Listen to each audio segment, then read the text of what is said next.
Hai guys, welcome to my YouTube channel. Kali ini kita akan nge-review alur cerita film yang berjudul Happiness. Happiness ini adalah salah satu drama Korea yang wajib kamu nonton loh. Karena ini adalah salah satu film terbaru yang ceritanya benar-benar bikin greget plus banget. Oke, tak usah berlama-lama lagi, langsung saja kita simak drakor Happiness episode ke-1. Check it out.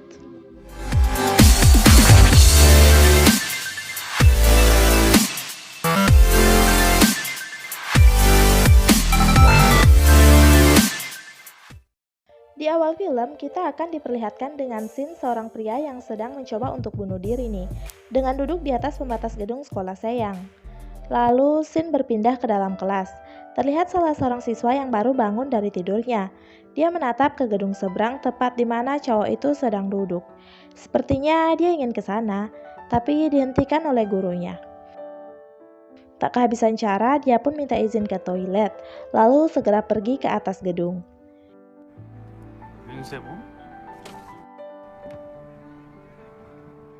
Ternyata cowok ini tuh nggak ada niat untuk bunuh diri guys. Hanya nyari udara segar saja sih katanya. Mereka pun saling curhat-curhatan di sana, mumpung nggak ada yang gangguin kali ya. Kemudian Sebum bangkit dan menawarkan tangannya pada Hihyun.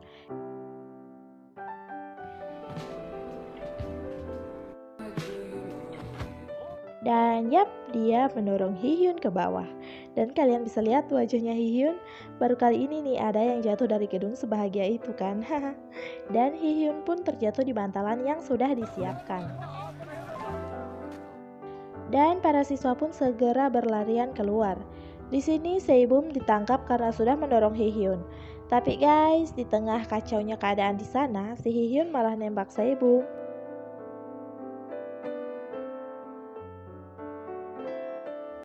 Belas tahun kemudian diperlihatkan adegan kekacauan. Terdapat beberapa anggota militer yang sedang berlarian. Terlihat juga dua orang yang sedang berjalan dan sesampainya di dalam ruangan pengobatan terlihat dokter yang mengobatinya itu masih amatir. Di bawah desakan salah satu anggota SOU itu, dia pun mengambil tindakan.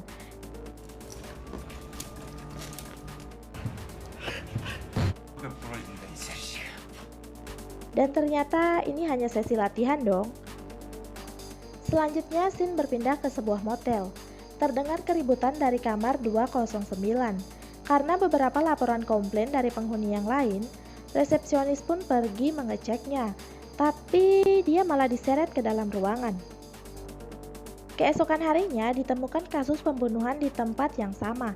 Lalu dilakukanlah penyelidikan.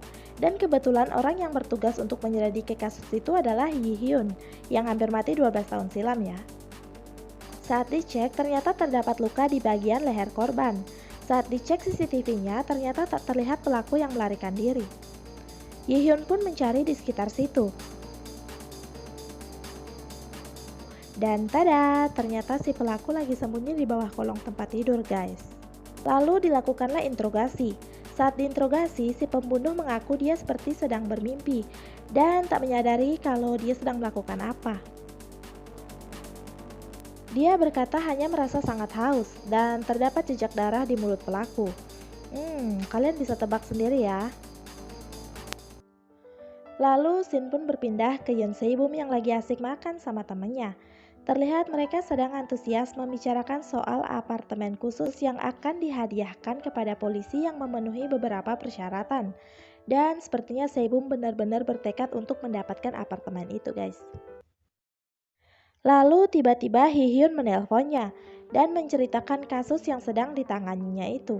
Dia berkesimpulan kalau pelaku membunuh korbannya di bawah pengaruh obat-obatan terlarang yang didapat dari Lee Jong Tae. Itu pengakuan si pelaku ya. Sebum pun tiba-tiba menjadi sangat bersemangat karena besar kemungkinan dia bisa mendapatkan apartemen baru jika berhasil menangkap organisasi di balik kasus tersebut. Dia pun segera pergi menemui Lee Jong Tae. Tapi dia melihat sesuatu yang janggal. Dan ternyata si kadet Lee Jong Tae lagi nyerang salah satu anggota polisi di sana. Terjadilah pertarungan sengit di antara mereka. Kemudian Sebum pun langsung pergi ke kamar mandi untuk membersihkan diri. Dan dia juga langsung menelpon Hihyun dan memarahinya. Tapi tak sengaja dia melihat luka di tangannya. Sampai dia terdiam. Lalu beberapa pasukan datang. Salah satu mengatakan mungkin pria itu menderita penyakit menular. Salah seorang pria yang bernama Letnan Kolonel Han Tae-suk itu pun meminta Sae-bum untuk menyerahkan handphone dan senjatanya. Sae-bum pun menyerahkannya. Lalu dia pun dibawa pergi oleh pasukan itu. Pada saat itu, Ye-hyun menelpon ke handphonenya Sae-bum dan Letnan Han pun mengangkatnya. Mereka pun berbicara soal kasus itu. Mereka kemudian bertemu. Ye-hyun menceritakan soal pil itu.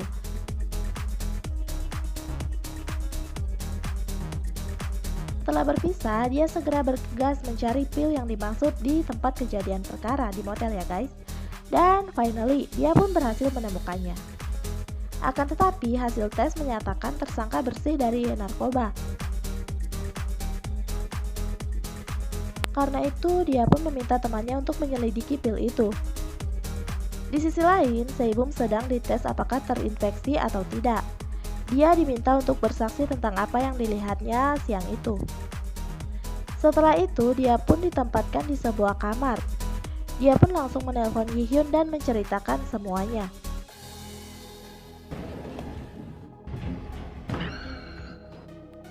Dan yap, seperti yang kalian lihat, ternyata itu adalah tempat penampungan zombie ya guys. Singkat cerita, pagi pun tiba. Di sisi Ye-hyun, dia sudah mengetahui bahwa itu adalah obat pneumonia mulut yang sudah ditarik dari pasar karena memiliki banyak efek samping negatif. Kemudian dia pun segera menemui Sae-bum setelah berhasil melacak lokasinya. Sedangkan di sisi Sae-bum, dia dipanggil untuk melakukan tes ulang. Saat berjalan, dia tidak sengaja melihat Kadet Lee Jong-tae dan segera bergegas masuk dan mengunci pintunya. Dia pun berbicara dengan Kadet Lee Jong-tae. 이거 네가 긁었어, 종태야. 얘가 누나가 안심하고 검사를 받았어. Awalnya baik-baik saja, tetapi setelah beberapa saat, Lee Jong-tae mulai bertingkah aneh dan tiba-tiba langsung menyerang Sae-bum.